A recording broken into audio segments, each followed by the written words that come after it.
Well, good evening and welcome to Blog Talk Radio. I'm your host, Craig Wynn. We're here with Dee and with Kirk. How are you, ladies and gentlemen? Just fine. Doing well.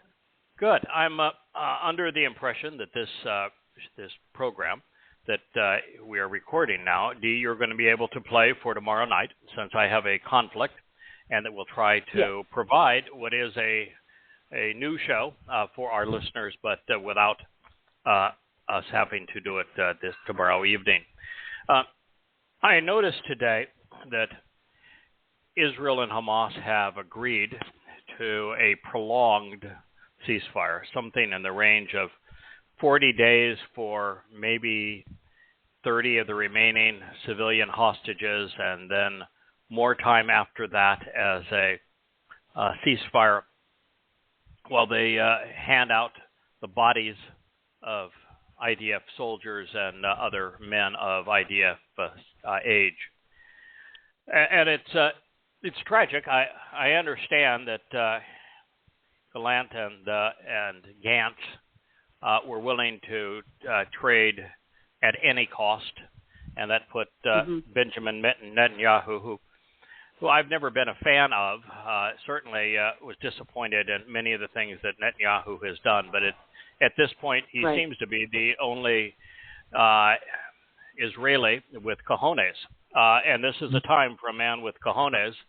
And he seems to have them and no one else does. And these other two have threatened that they will withdraw from the government if a hostage deal was negated. I understand Israel's long-lived and strong desire to free hostages at any cost. After all, they did one deal that was over 1,000 convicted prisoners, terrorists, for one soldier. It was absolutely insane. The damage they did to their country by doing that is criminal. It was grossly immoral. And yet Israel has no remorse for having been that foolish. But I'm sorry. One man's life, even though a dearly beloved individual, and he was an IDF soldier, and they all, is not worth even 5 convicted terrorists. You can't do that, because when you do that, what you do is reward kidnapping. You make it more likely that you will have far more of your citizens kidnapped. By doing that, they brought on what we have just witnessed. Yes. It's grotesquely immoral. And yet Israel now is playing the same game. It wasn't even appropriate for Israel to give up 3 convicted terrorists for one hostage and allow 1 day for every 10 hostages. Why? Because we're dealing with convicted terrorists versus innocent people. That's not an exchange that a moral person makes. I'm going to share with you my thoughts on what Israel should have done, because I'm really disappointed in a country that I love and have offered my life to protect. And I have a different view than the rest of the world, who is clamoring for a Fakistinian state as if it would be a solution, and rewarding terrorist acts. These probably the most grotesque terrorist acts in the past 2,000 years. It's far more grotesque than what happened during the Holocaust. Just the numbers of Jews murdered during the Holocaust at 6 million was, of course, greatly in excess of 1,200, and it'll be more than that by the time this is over. In fact, with Israeli soldiers having sacrificed their lives, it's already up to 1,400, and it'll be, by the time they get back dead bodies of hostages, of 1,500. And I understand that's a much smaller number. But this was an invasion of Israel, not a cleaning of the anti-Semitic countries of Europe and genocide there. The Germans did a lot of horrible things, but they weren't big on torture. Yes, Mengele did some odd experiments, horrible experiments, but the pervasiveness of torture that took place in Israel with the mutilation of women and children and the kidnapping of people and decapitations and rapes, even sodomy with men. I mean, it was animalistic, depraved. Well, I can't call it animalistic. Animals aren't that depraved. Muslims are. Right. So to reward that behavior by saying that the solution to this is to give these savages, inhuman monsters, their own state, is insane. It's like saying we have clueless the fact that Oslo was a disaster, that abandoning Gaza was a disaster, that telling Israel that it needed to pull out of the Sinai after having won it in a war perpetrated against them was a disaster. They should not have pulled out of southern Lebanon. Everyone would have been better if they had stayed. Right. And they can't pull out of what is called the West Bank or Gaza, or the same exact thing is going to happen.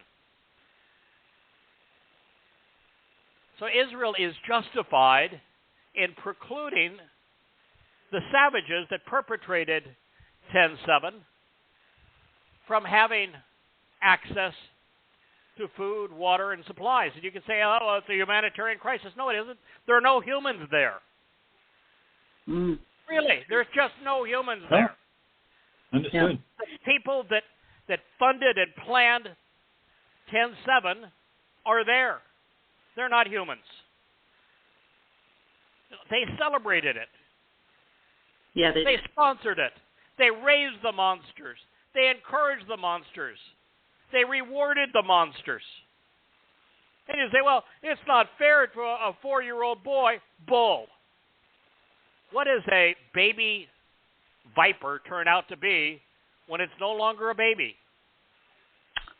Grown-up It's viper. a viper. This is a Muslim. Muslim boys turn into murderers. All the good ones do.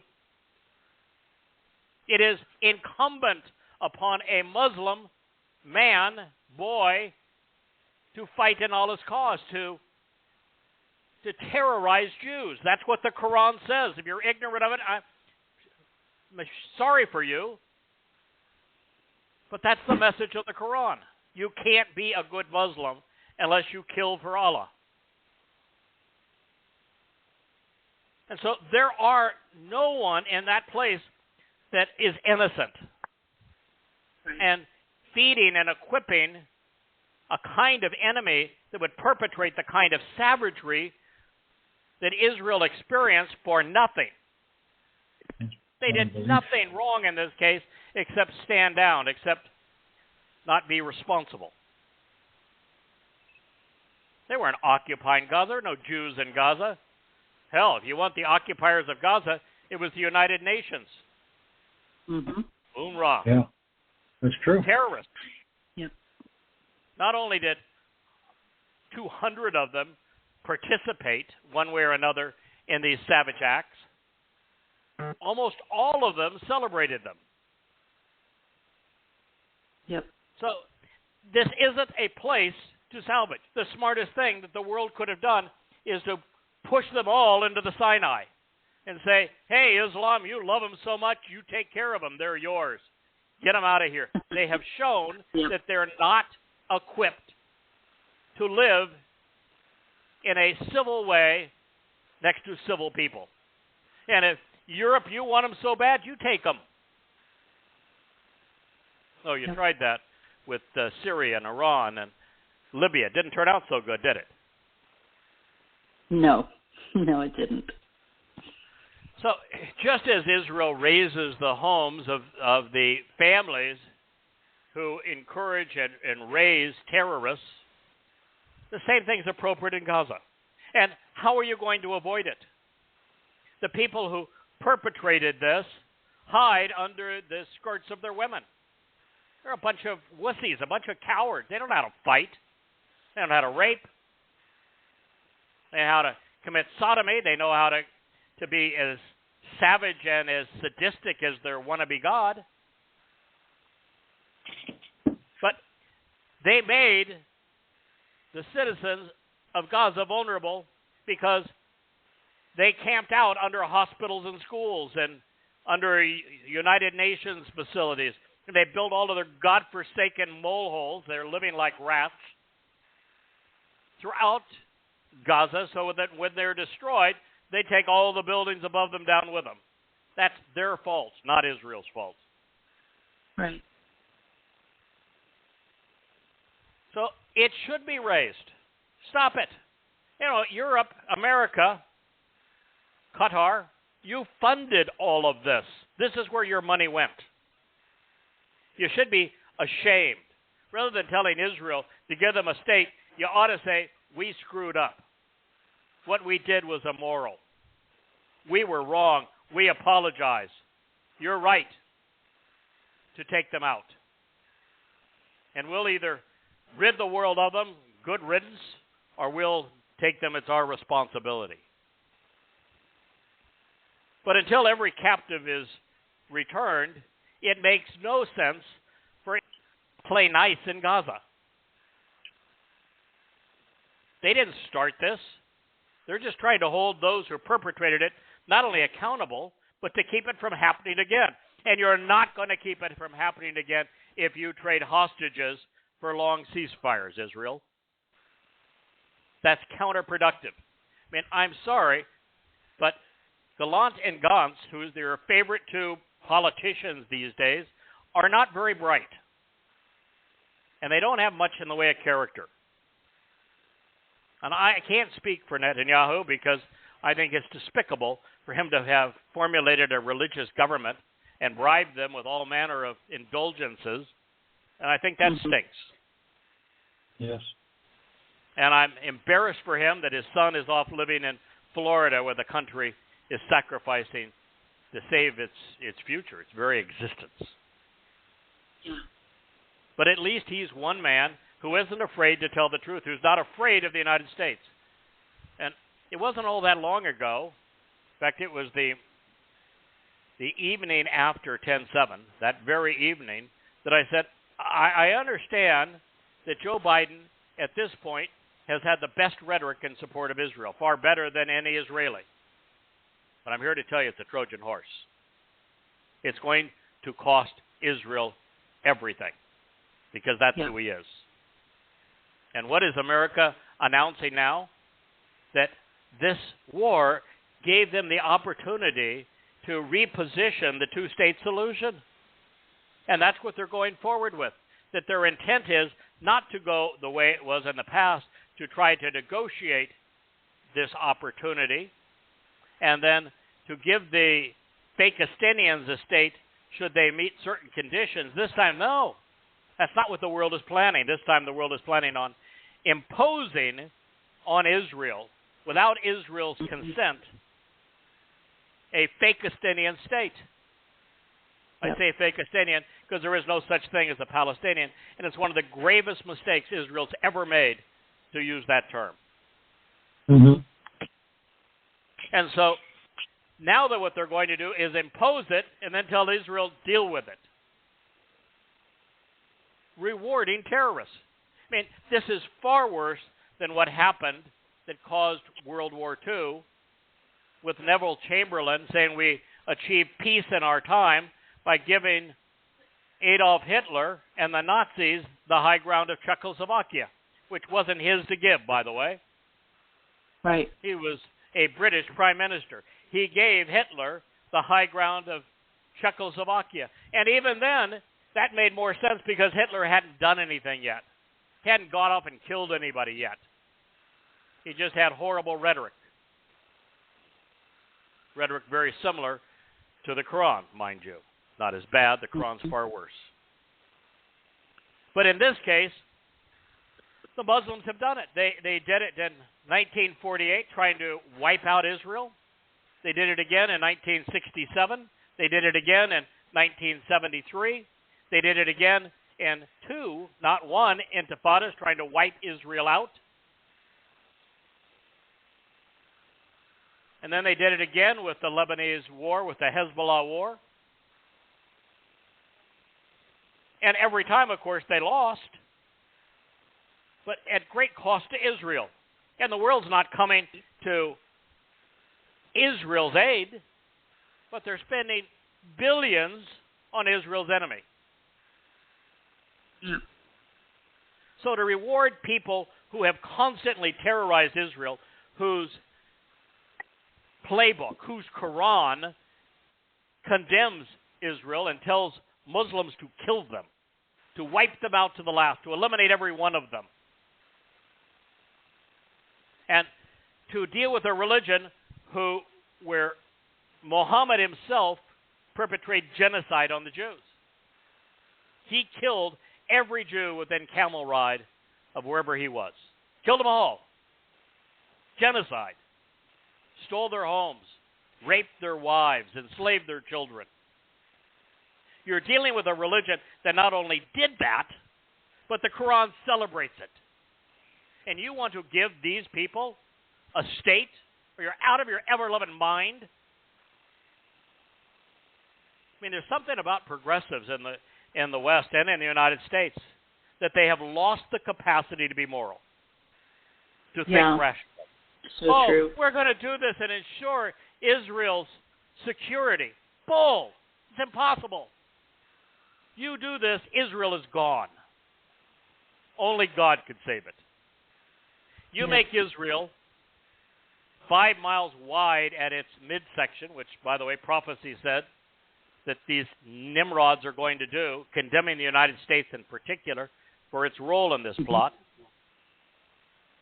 You do that and connect the two, Gaza and the West Bank, and what are you going to have? Israel completely vulnerable. And this time, there won't be 2,500 jihadists and 5,000 rockets fired. There'll be 250,000 rockets fired and 250,000 jihadists.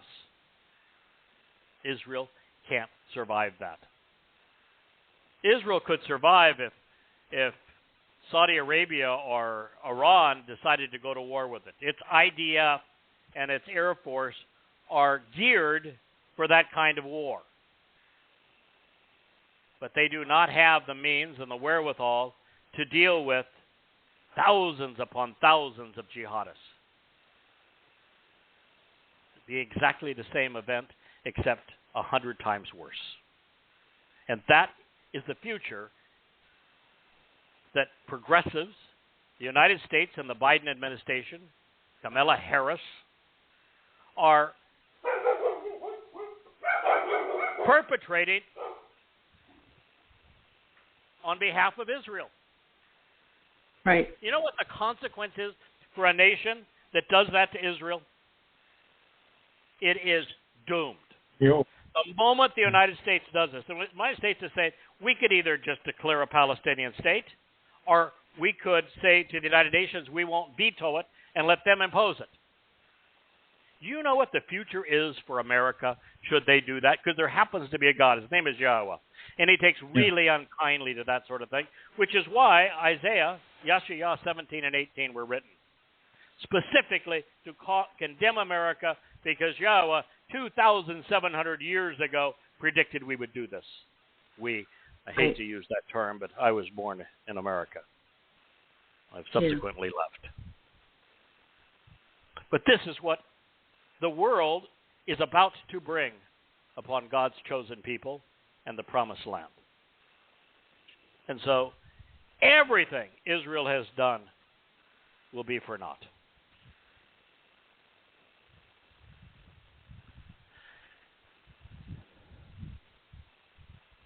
Tell the Muslims you'll stop attacking Gaza when every Hamas jihadist and supporter, all tens of thousands of them at this point, Israel has claims that they've killed or kidnapped or taken as prisoner about 50 to 55% of the Hamas fighters in Gaza, which is probably less than the number of Hamas fighters and jihadists in the West Bank.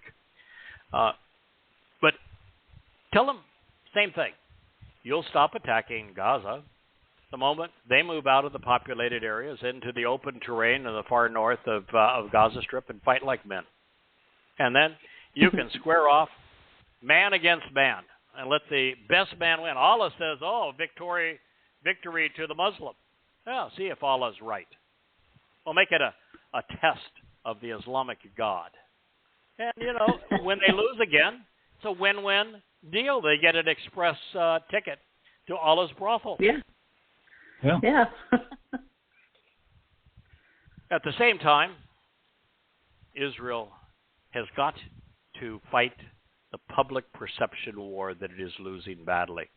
The evening of 10/7, I went on the air and I wrote a long article that I published on that day, saying what I'm going to repeat now, that no matter the pain, the autopsy and crime scene photos, and the description of every murdered and mutilated Jew must be shown. All of them, along with a narrative of what occurred, showing photos of the jihadists who committed these crimes. Simultaneously, there needed to be a world-class photographic tribute online to all of those who lost their lives to these demons. Now, for some, this might be initially anguishing, but I'm telling you, it will be far more therapeutic. And here's the bottom line. For the Jews who said, no, it's unfair to the families to show the mutilated bodies of their loved ones, I'm here to say that because you didn't, they lost their lives for nothing. Mm-hmm. And if you had, their lives would have mattered. You need to show what happened to them. I can tell you for certain, since Yahweh is very clear about how he's going to handle judgment upon his return with the Messiah David, on Yom Kippurim, October 2nd, 2033, giving us less than 10 years from now. He always works through people. He's going to work through people then. And the two people that are most likely going to be responsible for the judgment of animals and human beasts that perpetrated these kinds of events are the two witnesses. Elia is one of them, I am the other. Hundreds of prophecies regarding this. I'm not speaking out of line. I didn't ask for this job. It isn't an honor. It's a responsibility. And if somebody else wants the responsibility, jump in. I've been doing this now for 22 years, 10 to 15 hours a day, 6 and 7 days a week. And have a legacy now of 33 books at YadaYah.com for you to read, to understand who Yahweh is and what he's offering. And tens of thousands of audio programs like this. It isn't an honor, it's a responsibility. And Yahweh is very clear as to how that's going to happen. So if you're a little bit squeamish about, I don't want to show the truth of what was done to us, I want you to know it's going to be shown. Those who were victimized by these mutants, these Muslims, deserve closure. They deserve to know, the mother and father who had to watch as Muslims mutilated their children, 5 and 6-year-old children, cutting off their fingers and toes and gouging out their eyes and then burning them alive. The mothers and fathers who then had that done to them and then were peed on as the Muslims ate their Shabat meal. Mm-hmm. Those victims need closure. They deserve closure, and they're going to get it. Yes, sir. We are not only going to make the souls of those Muslims that perpetrated these acts watch them, we're going to make certain that they endure at least 7-fold the torment that they inflicted. It is the only way to be righteous, to be fair, to be just. And that's what Yahweh intends. So you might as well do it now and get some benefit from it, because it's going to be done later.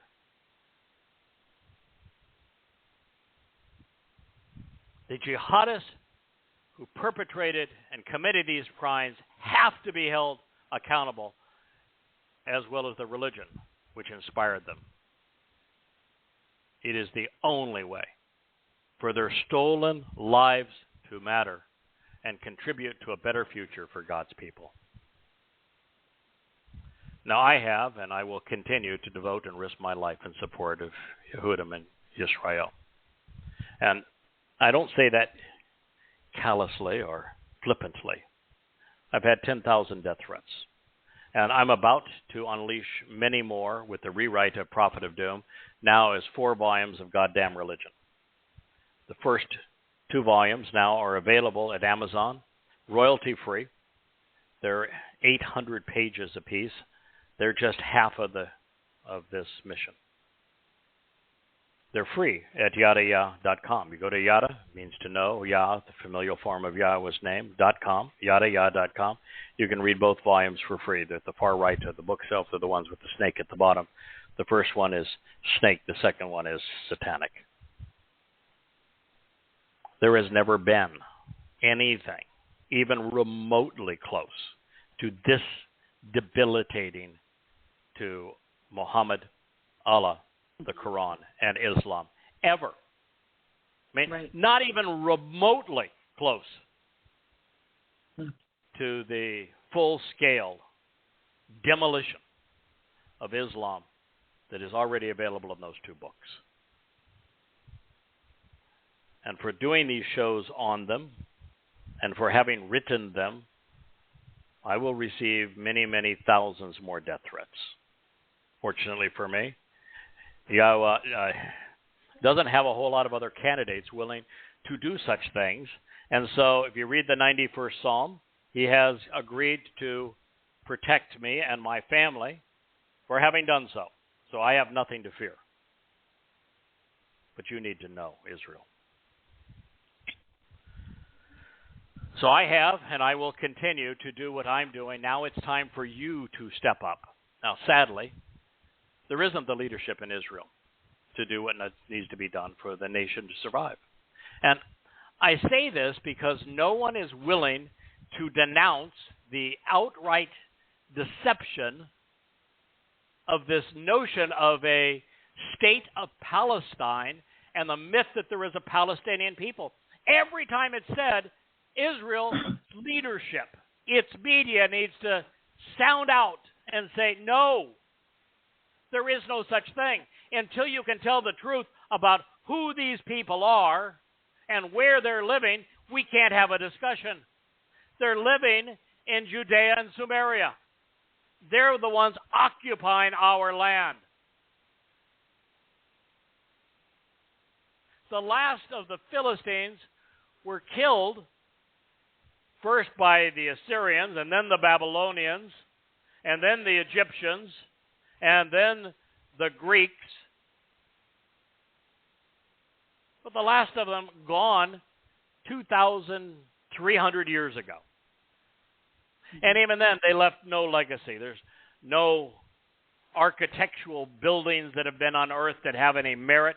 There's no currency. There's no written language, no coinage, no contribution to the world. Whatever was written about them was written in Hebrew. What is known about them is known through the Torah, prophets, and Psalms. They were invaders from Crete, according to Yahweh, and according to the DNA that has now been discovered in their graves. But the people masquerading as Palestinians today, their DNA is all over the board, but all from Muslim countries. The only reason they have any commonality is because they're interbreeding. They're not smart enough to know that you ought not marry your cousin. And because of that, their IQ has dwindled to, well, the average IQ now in Gaza is 69. That's retarded, folks. That's what you're dealing with.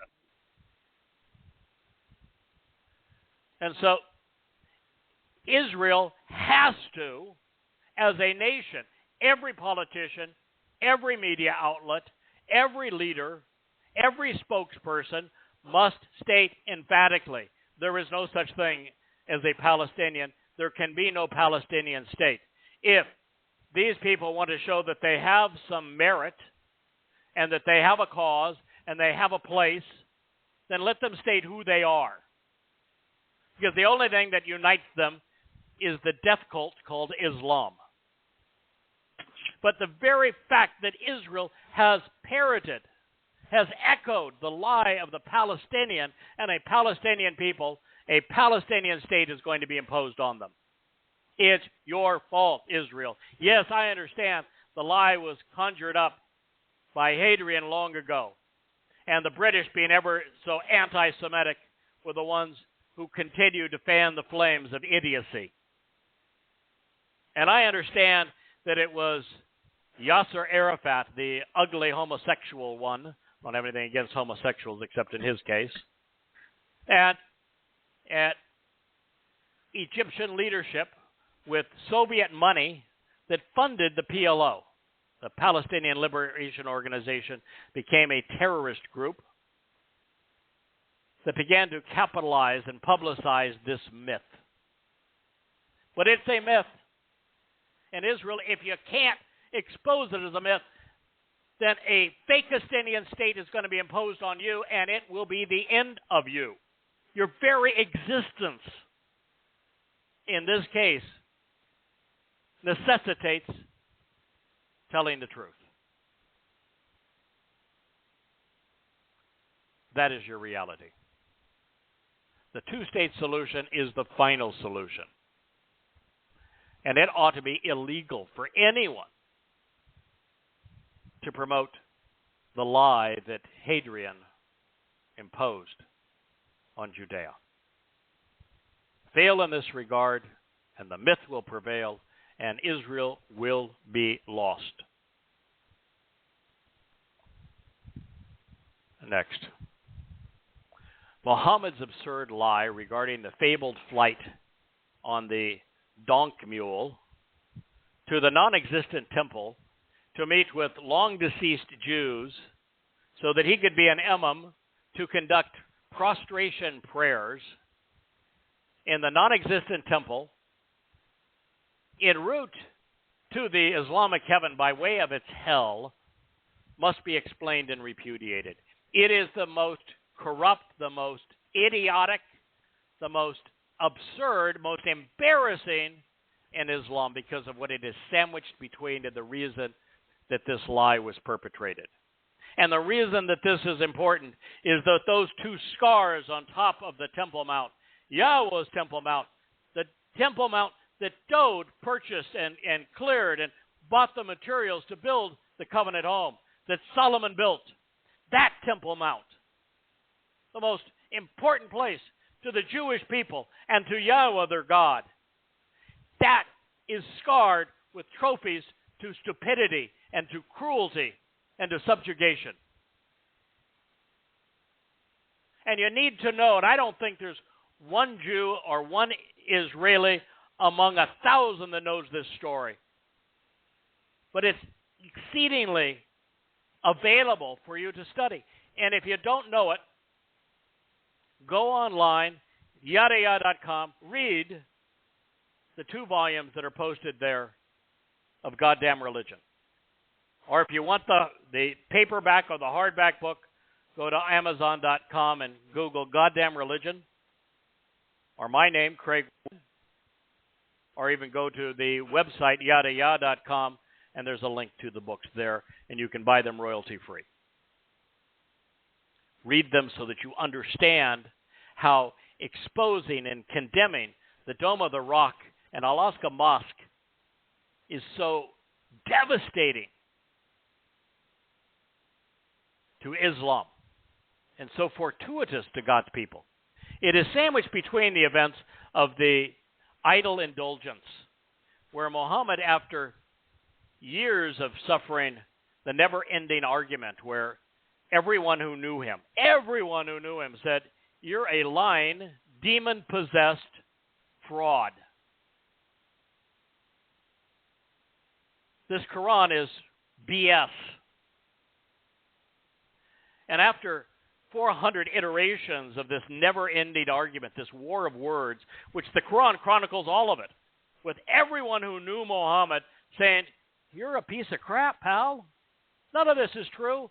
You made it all up, and what you didn't make up, you misappropriated from the Jews. Then twisted the stories to serve your interest. Idle indulgence was after Muhammad got weary of the people who knew him best, his own extended family and neighbors, telling him that he was a demon-possessed liar, which of course was true, but demon-possessed liars and psychopaths don't like the truth very much. Yeah. He said, I'm going to slaughter you. That was his response. It wasn't, I'm going to out-debate you. It wasn't, I'm going to prove my credentials. No, I'm going to slaughter you all. So the Quraysh, his own tribe, which were comprised mostly of Jews, by the way, they were derivative of the Beni Hashem, probably familiar with that name, tribe. They were in Petra, not Mecca. Mecca didn't even exist at the time, just south of Jerusalem. They tried to appease him. They said, all right, we want to postpone this slaughter stuff. We'll have none of that, so what we're going to do is we're going to bribe you, Muhammad. We're going to offer you sex, power, and money. Well, you can take your pick of the women. We'll give you whoever you want. We're going to make you really rich, and we'll make you king for a year. We'll do all those things for you. Sex, power, and money, pal. All you got to do is stop being so divisive and include our goddesses in with your God. His God, by the way, was not Allah. It was the God of the Arab converts to Judaism in what is now Yemen. So if you'll add Alat, Al-Uzza, and Manat to your list of gods, including our favorite gods, goddesses in this case, and then we'll accept your Rahman. We'll do that for a year and see how it works out. Muhammad accepted. And what we find in the Quran is the announcement that Alat, Manat, and Al-Uzza are goddesses. Well, he had 3 or 4 strong arms that were providing protection for his criminal enterprise at the time, and they said, wait a minute, you didn't cut us in on it. This is not a very fair deal for us. And you said we were a monotheistic religion, and now you got 4 gods. Oh, by the way, the god before his name became Ar-Rahman was named Rabbi. Familiar with that term? Yeah, the rabbis in Yathrib hoodwinked Muhammad and told him that Rabbi was the proper word for Lord. So Muhammad has these names of the 3 goddesses, included what's supposed to be a monotheistic religion, so he could have sex, power, and money. And he reneged on the deal after accepting it. Obviously accepted it. It's in the Quran that he accepted it. And so when he reneged on the deal, he came out of the closet. He said, all of Allah's messengers speak on behalf of Satan. Satan was the one that inspired that tribute to pagan goddesses. That's also in the Quran. Written right in the Quran. It's called the Satanic Verses. So this is what led up to this donk mule ride to an undisclosed place which we assume is Jerusalem. Muhammad was mocked silly at that point. He admitted, okay, you're right, I'm demon-possessed. I'm speaking on behalf of Satan. I agreed to your deal. I made my monotheistic religion pagan. So what did he do? He said, I got to get out of town. So he imagined that he was the beneficiary of a winged donk mule, a donkey-mule combination, that along with Allah and his pet Gabriel, who, by the way, the real Gabriel happens to be Dowd. Gabriel means God's most competent and courageous man, Gibor and El. But anyway, the Christians spoke of, of Gabriel enlightening their mythical Mary. So Muhammad wasn't very smart, and Allah wasn't very creative, so they just stole the name.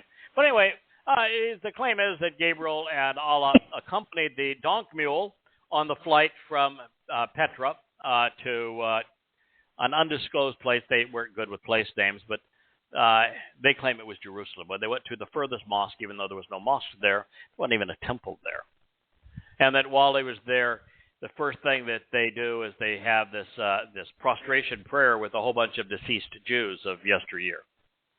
And then he gets greeted by a bunch of Jews all the way up from hell to the 7th heaven, and what is the most laughable bit of narrative you've ever read in your life, as it's recorded in the Hadith. Finally gets to Allah, and Allah has to say to him is, I want to be mooned. Actually, I want Yahweh mooned 50 times a day. I want your nose in the dirt down to me while you moon Yahweh. Allahu Akbar. That's the story. And when he came back, it was so egregious, so laughable when Muhammad claimed that he had flown in the middle of the night on a donkey mule to Jerusalem to have all these marvelous experiences, that by the end of the day, there were only 4 Muslims left after 12 years and some 90 recitals of the Quran. 3 or 4, that was it, according to the Hadith. So you think that you could find something more embarrassing? That Alaska Mosque exists in the Dome of the Rock based upon that stupidity, that demonic, satanic story. So if Israel, if you exposed it, if your politicians talked about it, if your media wrote about it, then you would be in a position to do what should have been done the evening of October 7th of last year. And this is what I would have done. I would have gone on national television and I would have announced the following. Muslims from Gaza infiltrated Israel, mutilated women and children, raped women, sodomized men, burned them alive, and kidnapped them. Destroyed homes and property on a scale that Israel has never witnessed. They took 250 hostages back to Gaza. So I'm here to say that based upon what they have done, this is what I am proposing. And I'm not going to negotiate here. I'm not going to listen to the world scream. This is your reality. You have 24 hours to deliver 500 heads. The 250 Jews that you kidnapped, their heads attached to their shoulders. And 250 of the most high-ranking Hamas leaders that orchestrated and perpetrated this heinous crime. I don't care if their heads are attached or not. 500 heads. They are here in Israel within 24 hours, or the Dome of the Rock and Alaska Mosque are gone. I will raise them to the ground. That's your option. You got 24 hours to decide. I'm not negotiating with you. I don't care if 100,000 Muslims storm Alaska Mosque. Within 24 hours, if I don't have 500 heads, 250 still attached, 500, 250, any way you want them, they're gone. Should have happened years ago. In fact, should have happened in 1948 when we came back to Israel. But I'm telling you for certain, it will happen. So if that's what you want, that's what you're going to get. And oh, by the way, there's a plan too. Should you be stupid enough to think that for 500 heads, 250 still on their shoulders, that I won't do this, then I want you to know what will happen the next day.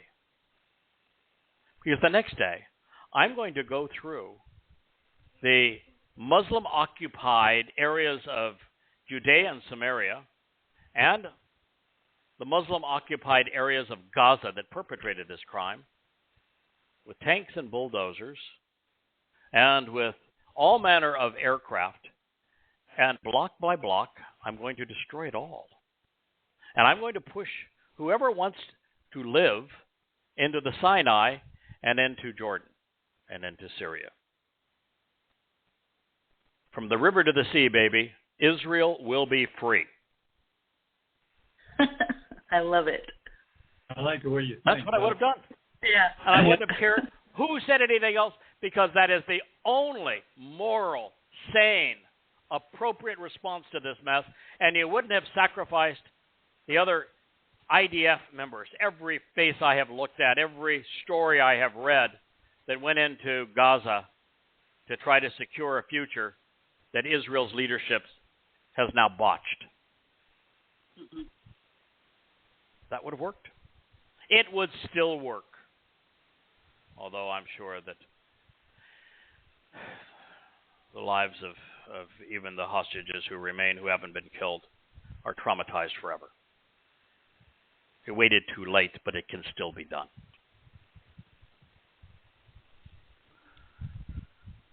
The last thing that needs to be done, actually there's two more things that need to be done.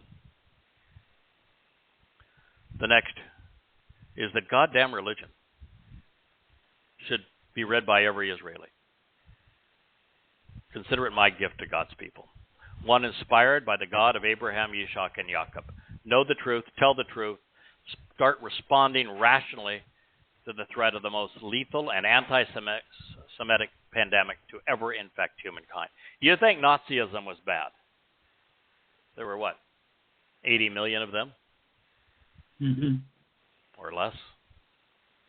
There are almost 2 billion Muslims, and their Quran is vastly worse than Mein Kampf. Their history against Jews is worse than the Nazis.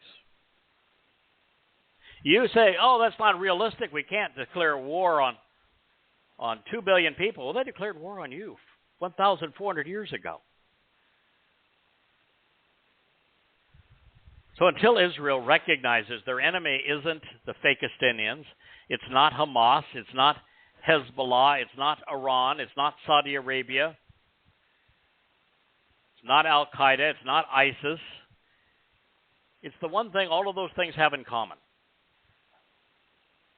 Islam.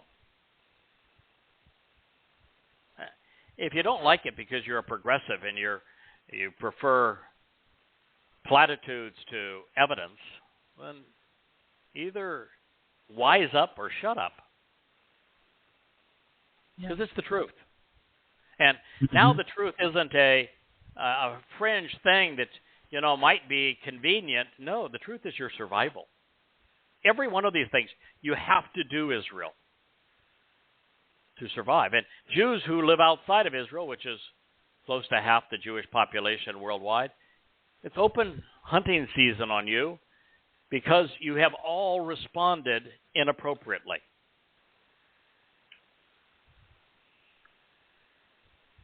Now, I'm here to tell you, Yahweh is going to eliminate Islam in 10 years. There won't be a single Muslim left. There won't be any Christians left either, by the way. And there'll be no Islamic edifices of any kind, no Christian edifices either. But, by the way, while he's at it, Yahweh is universally anti-religious. He's going to eliminate Judaism and all traces of Judaism and its Talmud and its Zohar and its rabbis and its black mourning suits and its synagogues, all of it. In fact, Yahweh's view is that the only religion that's been more caustic to his people than Christianity and Islam is Judaism. And that's the next point. If you are a secular Jew, you need to understand that the greatest menace to your people is not the external threat of Islam, but the internal threat of Judaism, where rabbis have tried to equate religion with the term Jew. Jew is an ethnicity. Judaism is a religion. They are not the same. And Judaism is wrong about everything, from Yahweh's name to the Torah, to the Moed Mikre, to the covenant. Everything that's important to God, the rabbis are wrong. And it was the rabbis who put you in this pickle with Islam, because Islam wouldn't exist if they didn't sell rabbis 1,400 years ago, try to make a buck by selling Talmud stories to Muhammad, which he corrupted to make his Quran appear credible. That's why it's got all of the characters of the Torah in it, is because this is what rabbis did. And then when rabbis mocked Muhammad for having taken those stories, claimed that Allah gave them to him and then twisted them such that they weren't credible anymore, Muhammad knew that if he did not silence them, that his whole fraud was up. Yeah. so he killed them. And he didn't just kill them, he got his God to dehumanize them so that Islam would forever hunt Jews as prey. The rabbis did this to you. The rabbis are also responsible for the emergence of Christianity. Because there was a Messiah, there was a Son of God, there was a Passover lamb. And rather than declaring who he was to prevent Christianity from taking root and growing, and announcing that David was the Passover lamb. He is the Messiah. He is the Son of God. And you're just ripping him off to create this mythical creature in Jesus. If they'd done that, there would have been no Christianity. But instead of doing that, they perpetrated a false Messiah of their own in Bar Kokhba. Rabbis have been the enemy of Jews for a very long time. Absolutely. And so these are the things that must happen for Israel to survive. And if you think, well, Israel will never agree to all of that, well, you're probably right. Then if you're listening to this program, you should. Disavow Judaism. Disavow the politics of your country that stood idly by while 10/7 was occurring, that did nothing to protect you, and that's done everything wrong since that time.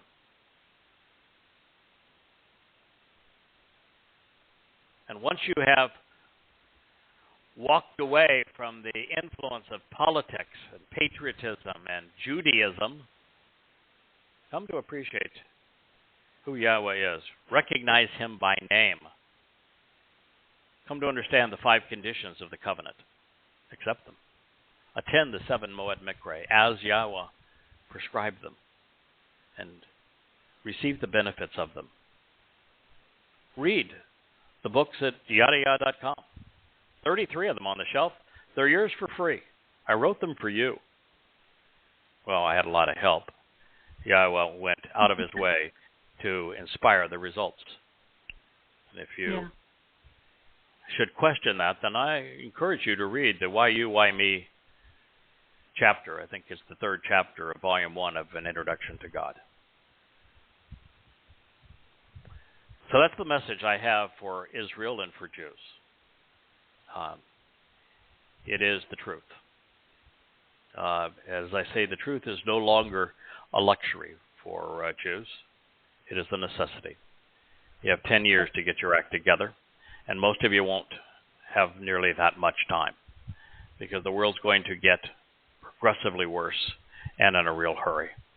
And if the United States undermines Israel with the establishment of a Fakistanian state, and if the world continues through the United Nations and the European Union and Islamic countries to blame Israel for defending itself and to reward the terrorists who perpetrated these heinous acts, then I'm here to tell you, you don't have a long time.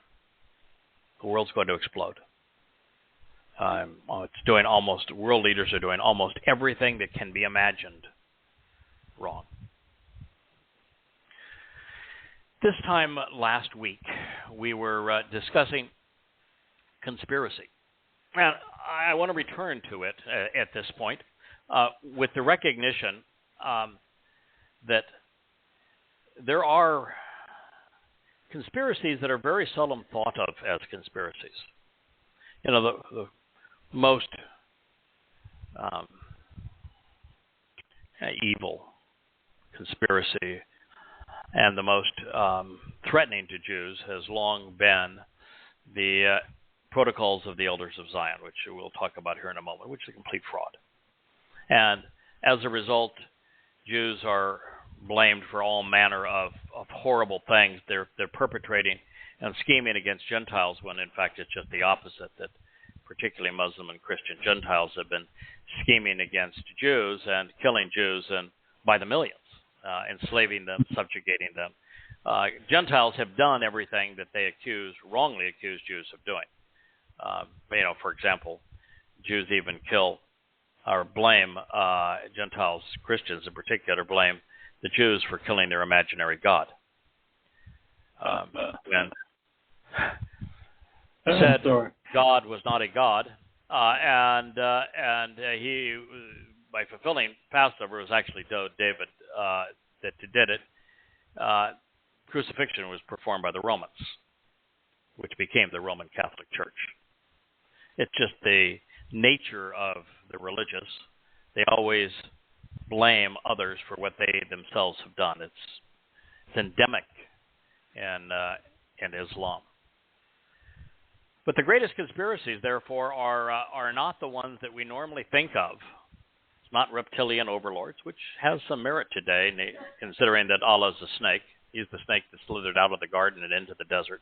So he is reptilian. That's why the Quran is so badly written, is that he was a cherub on the walls, so he was brilliant. When he twisted Yahweh's instructions to fool Chawa and Adam, he was absolutely clever. He is no longer clever. The Quran's the dumbest book ever written. And so the reason for that is that Yahweh degraded Hasatan from cherub to snake. And his brain's about that size. And so as the inspiration for the Quran, it's dim-witted. It's what you would expect of a reptile. So whole lots of conspiracies, but the most prevalent are actually Christianity, Islam, and Judaism. They're all conspiracies. In the case of Islam, it's a death cult. And modern research, I think I hinted at this a week ago, into the rapid growth of conspiracies. The fastest growing religious belief now in the world are conspiracies. And that they have found that this reason, the common denominator, if you will, between almost all conspiratorialists is their personal dissatisfaction with their own life. The sense of living empty, unfulfilling, impoverished lives. And it's why Islam happened. I mean, Muhammad, according to the Quran, 99 out of over 100 people that listened to him mocked him and rejected him. So the 1 out of 100 was either miserable in their lives and a malcontent and fell for the conspiracy, as other malcontents today fall for various conspiracies, or they were just the dumbest of the dumb. I mean, those are basically your options. And it's still true today. Conspiratorialists are the most dissatisfied and impoverished people on earth. Now, there are conspiratorialists that have learned to monetize lies. The fellow down in Austin, Texas, who's just had declared bankruptcy for his lies about Sandy Hook and the perpetration of mass murder, where he claimed it was a fake and a government plot. Well, he certainly lost in court, but he found out a way to monetize stupidity. So he has quite the following. But God revealed some 3,000 years ago that conspiracy was a horrible thing, and that it was condemning to his people, and it was it discredited what he had to say. So, for example, if I have all of these, 33 books filled with translations of Yahweh's testimony and insights derived from them, with all of that wonderful truth and commentary and testimony from Yahweh, if I promoted a series of conspiracies, chemtrails, vaccines being a plot, flat Earth, whatever it may be, false flag. If I did that, I would discredit everything else. That's why God says, don't do it. Don't associate any conspiracy with my testimony. I don't want to be smeared with that stupidity. So God is vehemently opposed to conspiracies. I mean, and every one is just dunderhead. That 9/11 was perpetrated by the government because they wanted to have a war with Muslims, as opposed to, well, the evidence all points to Muslims perpetrated because, well, they're Muslims. Yeah. Or that the condensation trails behind jet engines at altitude are chemtrails, because the government figured out a way they could put chemicals in the fuel that, when heated to 875 degrees Celsius at 30,000 feet, that would be a good way to impose mind control. Hey, God, people are so stupid. Yeah. And God just says, don't go there. So it's one thing to look into the writings of people like Adam Weishaupt, who created the Order of the Illuminati, along with Freemasonry, and see how his plan to influence the elitist and to rival for power the Roman Catholic Church, and how that spread through the Jacobins in France and led to the French Revolution. It's interesting to see how that happened, and then how it affected leaders in America, particularly George Washington, to a lesser extent Sam Adams and Thomas Jefferson, all very familiar with Adam Weishaupt's writings, and included many of his symbols into the American experience.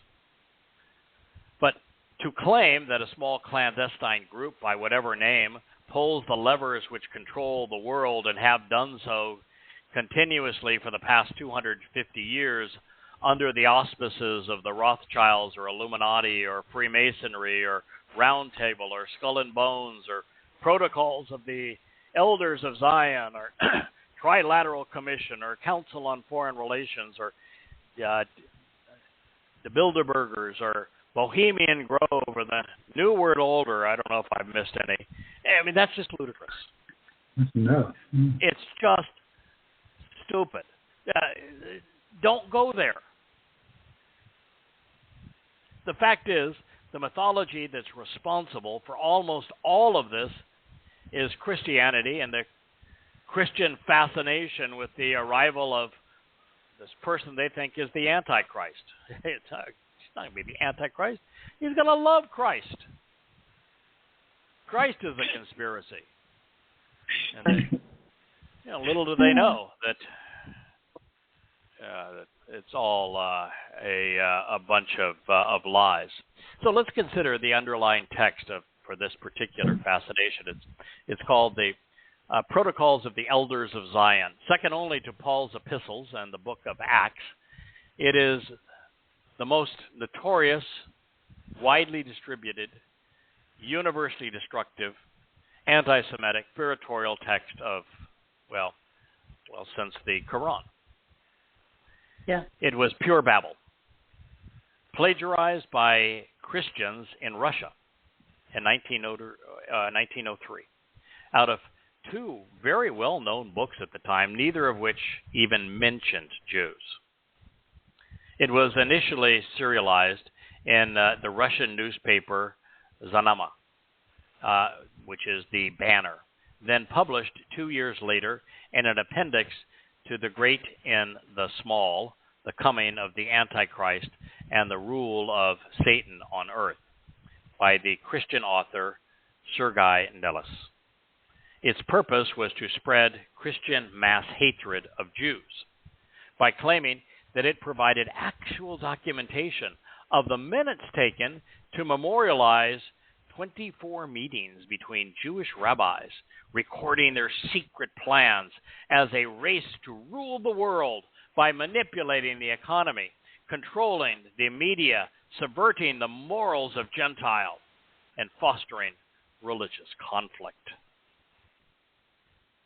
This commingling and twisting of books, detailing European political and religious intrigue, was originally thought to be nothing more than a parody, conceived by changing the words to a popular song such as that of the lyrics degraded Jews during the time of the vicious anti-Jewish pogroms in the Russian Empire, from the countless Jews who were exiled. And in fact, many of the same anti-Semites responsible for the mass murder and abuse of Jews during the pogroms played a leading role in the hoax of the protocols, just to justify their actions. For this reason, Pavel Khrushchevin, the book's initial publisher, deliberately obscured the origins of the text that Sergei Nilus had composed to make the lies appear credible. But nonetheless, he left a wide trail of contradictions, each sufficient to properly assess and credit blame. Just prior to this time, following the partitions of Poland, the Russian Empire inherited the world's largest Jewish population. In the shetels in which they lived, these Jewish refugees stayed to themselves. They governed themselves and they took care of themselves. And while they willingly paid their taxes, acknowledged the authority of the Tsar, and served in the Imperial Russian Army, they had the misfortune of arriving in Russia when the ruling class became more hardline in its reactionary politics, promoting the ideas of Christian orthodoxy, Tsarist autocracy, and Russian nationality and nationalism. The Jews who attempted to assimilate were regarded with suspicion as infiltrators trying to take over the society, while Jews who remained true to their culture were resented as undesirable aliens. And it was out of this xenophobic, anti-immigrant, political and religious milieu that the protocols were written. They were counterfeited, if you will, by those who falsely projected their flawed character on those who they despised. Those who actually engaged in racial genocide justified their bloodlust by blaming those they were killing of secretly wanting to be just like them. It's the story of Christianity's birth and of Islam's. It's stunning in a way.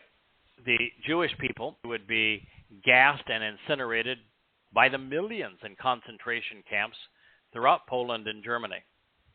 The impoverished were mistreated by those who actually sought to rule the world politically and religiously, such that their race, Russian or German, Arab or Japanese, Italian or Spanish, would reign supreme. And therein lies the revolting heart of all conspiracies. Those who promote them are guilty of the crimes they falsely project on others, and particularly on Jews. Now, that's not to say that Jews were entirely innocent. One Jew in particular went out of his way to harm his people, serving as a modern-day Paul. The idea of an international Jewish conspiracy for world domination was actually minted 60 years early by Jacob Rothman, a Russian Jew from Minsk. He claimed to have had a falling out with the agents of a local Ka'al, the autonomous government of the Ashkenazi Jews, even though it had been abolished 20 years earlier. After converting, to the Russian Orthodox Church, he authored polemics against the Talmud and extinct Kalals, falsely claiming that they not only continued to exist, but that they met in secret to undermine Christian entrepreneurs such that they could confiscate their property and seize their power. He would write the local and universally Jewish brotherhood and the book of the Ka'al, while mostly a projection of his new Russian orthodoxy. Rothman's fanciful conspiracy of international Jewish shadow governments was used to justify the pogroms. Self-loathing Jews are prominent. They have always existed. Well, one of the worst, Muhammad.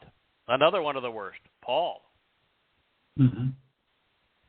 During this same period, a British subject of Dutch Jewish ethnicity, wrote Conquest of the World by the Jews.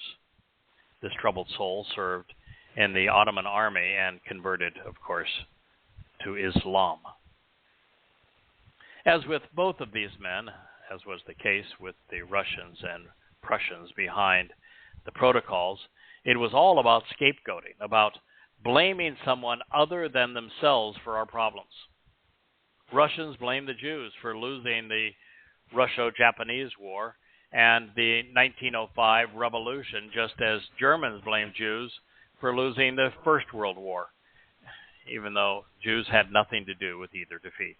And then after the Tsarists lost in 1917 in the Russian Revolution, Jews were once again scapegoated with the protocols, becoming a political weapon wielded by conservatives the world over against liberals. The Bolshevik communists were falsely depicted as being overwhelmingly Jewish, executing the plan presented in the fake protocols. Paradoxically, the early Russian edition of the protocols specifically acknowledged that they did not come from a Zionist organization, the absolute opposite of what was later claimed of it. The later editions would claim that the document, which was never produced, by the way, was stolen from a secret Jewish organization, and yet, a living contradiction, it was written in the first person plural, as if the plotters were telling their own story in their own words. But even then, the protocols are awash in generalities and platitudes, completely devoid of specifics, lacking anything a rational person would use to fact-check the story. That's very much like the Book of Mormon. Why don't you show us that original text? Well, I lost it. Yeah. What about the Quran? Yeah, that book. Well, that book wouldn't exist for 4 generations after Muhammad. You can read, Yeah. He couldn't read it anyway. He was illiterate.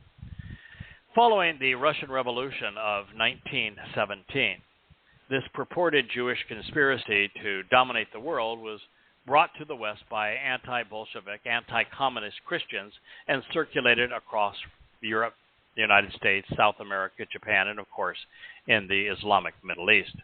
It was immediately popularized in America by the automaker and anti-Semite Henry Ford, who in 1920 published a series of articles on the protocols in his Detroit newspaper, the Dearborn Independent, and then paid for, printed, and distributed 500,000 copies under the title The International Jew, the World's Foremost Problem. Not surprisingly, Adolf Hitler and Joseph Goebbels, who claimed that the protocols were factual, were lavish in their praise of Ford. But the paradigm of capitalism did not work alone. It had help slandering Jews in the early form of Father Coughlin. Father Coughlin was a Roman Catholic priest who was the first to use radio to reach a mass audience. You'd call him a televangelist in today's world.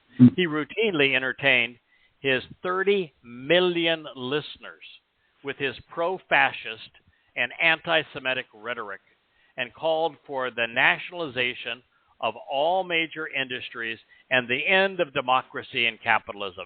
He also called for the abolition of political parties and of elections.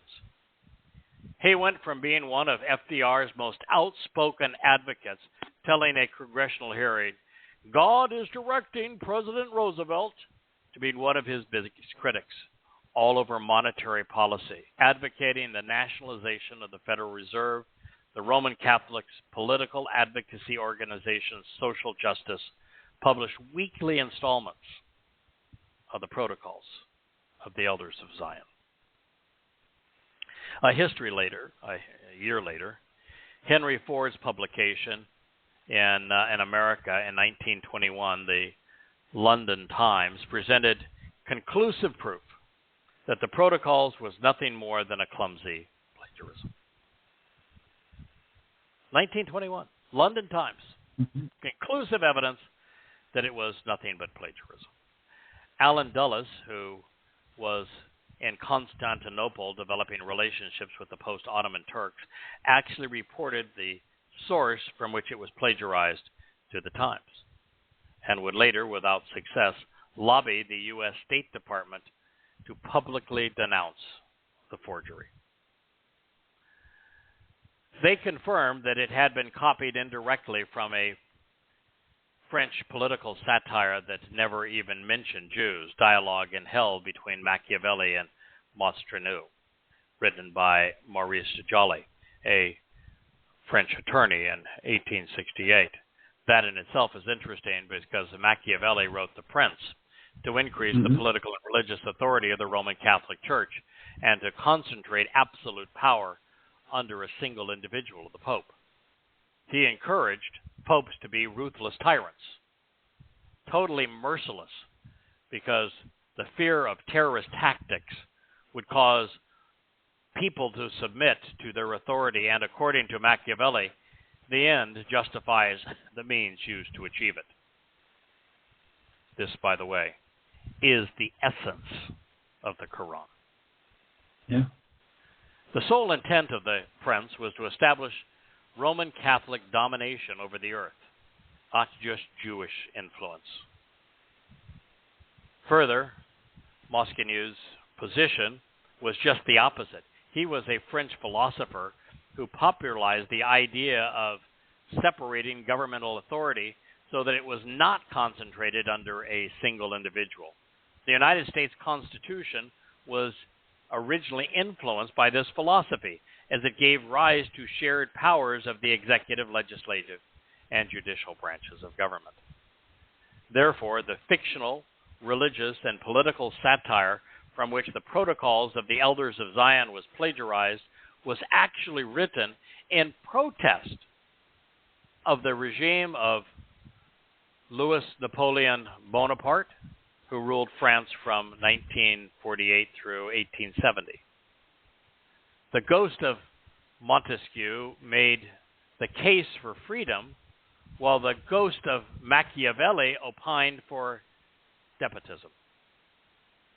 The spirit of Machiavelli would claim that he wouldn't even need 20 years to utterly transform the most indomitable European character and render it docile under tyranny, as the debased people of Asia, addressing the Islamic kingdoms in the Middle East. But Montesquieu insisted that the people's desire for freedom was invincible. Over the course of 25 dialogues, step by step, Machiavelli, who was in Joly's plot covertly represented Napoleon, explains how he would replace freedom with despotism in any given European country. He states absolute power will no longer be an accident of fortune, but become a need of the modern society. Recognizing that Machiavelli would prevail on behalf of a unified and draconian church and state, with the Roman Catholic Church dominating the world, the secular Montesquieu laments in the end, "Eternal God, what have you permitted?" Joly, for having exposed the menace of the church and state, was arrested and jailed for 18 months in the Pileg prison in Paris, and his book was banned. This is the background of what became the Protocols of the Elders of Zion. The Protocols 1 through 19 closely follow the order of Maurice Joly's Dialogues 1 through 17, with identifiable phrases from Joly peppering the anti-Semitic farce. And as an interesting aside, Joly, a monarchist and legitimist, a proponent of royalty and dynastic succession, actually plagiarized much of his Dialogue in Hell from a novel by Eugene Sue, Les Mysteries du Peuple. What you have here is cheaters copying cheaters. plagiarizers Yeah. plagiarizing one another. Yeah. Again, very similar to the Quran. The initial transformations into an anti-Semitic text was accomplished in the Prussian novel by Hermann Goethe called Bayretz to Sedan, which was published in 1868. Goethe, an anti-Semitic postal worker, made him qualified for the task, was an agent provocateur from the Prussian secret police. In 1849, he had been convicted of forging letters, which were used as evidence to frame Democratic leaders. Losing his job at the post office, Goethe began working as a conservative columnist for Neuen Preußischen Zeitung, a newspaper among notables such as Otto von Bismarck, soon after traveling to Turkey and before the collapse of the Ottoman Empire would contribute. His leisure time was consumed writing romance novels with a political bent under the pen name Sir John Ratcliffe, typically attacking either Jews or the British government. In 1868, Goethe plagiarized and bastardized Dialogue in Hell between Machiavelli and Montesquieu by replacing Machiavelli's Roman Catholic conspiratorial despot debating a secular libertarian with fictional elders of Zion. Beyond substituting names, he called the capital at the Jewish cemetery in Prague, wherein the secret rabbinical cabal, the Council of Representatives of the 12 Tribes of Israel, unaware of the fact that all but 2 of the 12 tribes remained lost after the Assyrian conquest of the northern kingdom, conducted one of their centennial meetings at midnight, of course, in the cemetery in which the devil was said to have played a starring role, which, by the way, he does in the Quran. This work of complete fiction alleges to report on the progress of long-term rabbinical conspiracy to establish world domination. In addition to the Machiavellian schemes, Goethe added the acquisition of property, transforming craftsmen into industrial workers, the infiltration into high public office, and control of the press, such that, according to Chairman Levitt, fellow rabbis would become kings of the world in 100 years. Fictional rabbinical speech was frequently quoted as if it were authentic episodes and cited as proof of the authenticity of the protocols of the elders of Zion. But even here, like Satan himself, Goethe borrowed heavily from a scene in the French portrayal of the life of Count Alessandro Cagliostro, whose alias Giuseppe Bellissimo became the title of the book by Alexandre Dumas. This rather infamous Italian, who died in 1795, was an occultist, a psychic, an alchemist, a healer, and a magician. Count Alessandro Cagliostro, a.k.a. Giuseppe Bellissimo, became one of several central players in the days leading to the French Revolution as a result of his role in the plot of the affair of the diamond necklace, which is why the book about his life was written, and from which the most famous chapter of the Protocols was pilfered. Wow. That's a whole story, and we don't need to go into the story at this point, but actually, if you read Coming Home, Volume 1, they tell you the whole story of the account of the diamond necklace and how Queen Maria Antoinette was framed by it, and how ultimately she was disgraced and mocked, and the royalty was brought down so that the Eloums and who had been meeting at the Jacobin Hall would rise to power, and they were the same men that later would inspire much of the American Revolution. So it's an interesting tale of how all of these things came to be and how they're all woven together. but I think you're getting the drift. The Protocols of the Elders of Zion is a very poor job of plagiarizing and a whole series of lies to defame Jews, very similar to the Quran. And that this has been going on for a long time. And every one of these conspiracies is so easily refuted, so readily shown to be a fraud, like the Quran. It's just a matter of how deeply you want to bury it. I mean, I wrote 4 volumes proving that the conspiracy of the Christian New Testament was a fraud under Questioning Paul. Read them. That no one has ever read those 4 volumes who has remained a Christian. It is absolutely devastating for the religion. And the same thing is true with goddamn religion. I can tell you right now, if you just read the first volume, 800 pages, you will be an enemy of Islam. I can assure you. And if you read through the second 800 pages, the more so. And I've just finished about 100 pages of volume 3 with an introduction, a narrative on how Islam came to being that just rips its heart and soul out. These things are easily proven, and they can be shown to be frauds 100,000 times over. We just, as a people, are too ignorant, too irrational, too apathetic, too immoral now to know when it's appropriate to take a stand. It isn't immoral. It isn't moral to condone, to support, to tolerate, to try to run cover for a religion that exists to declare war on all humankind. And Islam is a death cult where its pledge, its covenant, is to annihilate everyone. Yeah. And so everyone in Islam is either a slave to Allah or dead. That's the purpose of the book. It's the purpose of the religion.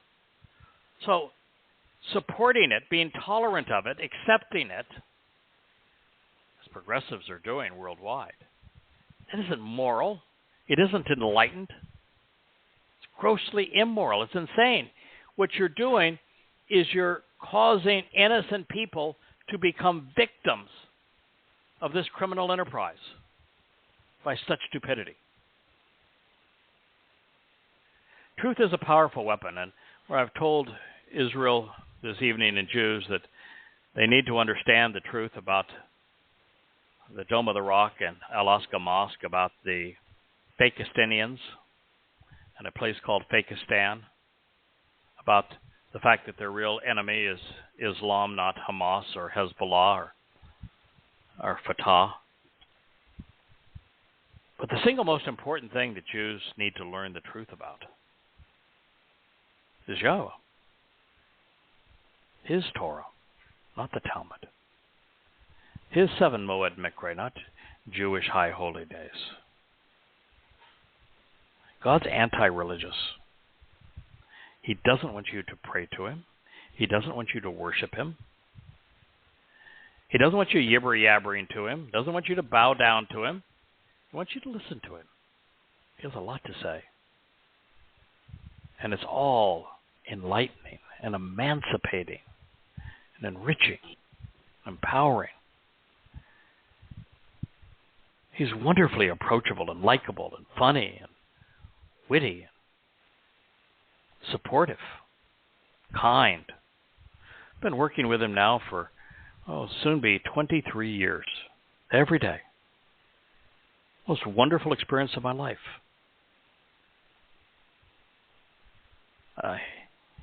You just can't imagine a better friend, a better confidant, a more loyal and compassionate supporter, or someone whose values are better, or who can make life genuinely rewarding. I mean, the antidote for conspiracy is to live a life worth living. The best way to do that is to come to know Yahowah and work with him, serve with him, become part of his family. Well, Dee, it is now on you to do as you said you could do. Hopefully, make this Right. program shine tomorrow night. As you know, from I was going to come in and do the show live in the middle of this gathering that I've got about 80 people that are coming to our home tomorrow night. Yeah, we can't do that to your wife. And so Oh, no. I was going to sneak out at 7:30. It starts at 5:30. In 2 hours, so what? They're going to linger here for another hour or so more. I was going to sneak out, and I was going to come into my office, and I was going to put on the headset and do this program. And Leah says, "No, you're not. You're not going to leave me with 80 people here. You don't do that to your introvert." So she calls Dee and said, "Dee, help." And so now, Dee, it's on you to save my wife from a meltdown. Thank you, Dee. Yeah, thank you, Dee. Yeah, thank you, Kirk, for taking time out of your day to do this evening, and thank you, Dee, for doing the same thing. I'm happy we're able to do this, and it was a nice blend. When we return to Coming Home Volume 1, I think we're going to be done with conspiracy. I've said all I really need to say, and we're going to turn to the second Mizmor and continue through the Mizmor. It's a much more uplifting tale. But if there was ever a time when conspiracy must be told, this is the time. Yes, sir. I agree. So thank you for listening. For those who are listening to the show tomorrow evening, have a wonderful Shabbat, and good night, everyone. May God bless. Okay. Thank you, Shabbat Dee. shalom. Yes, sir. Night, guys.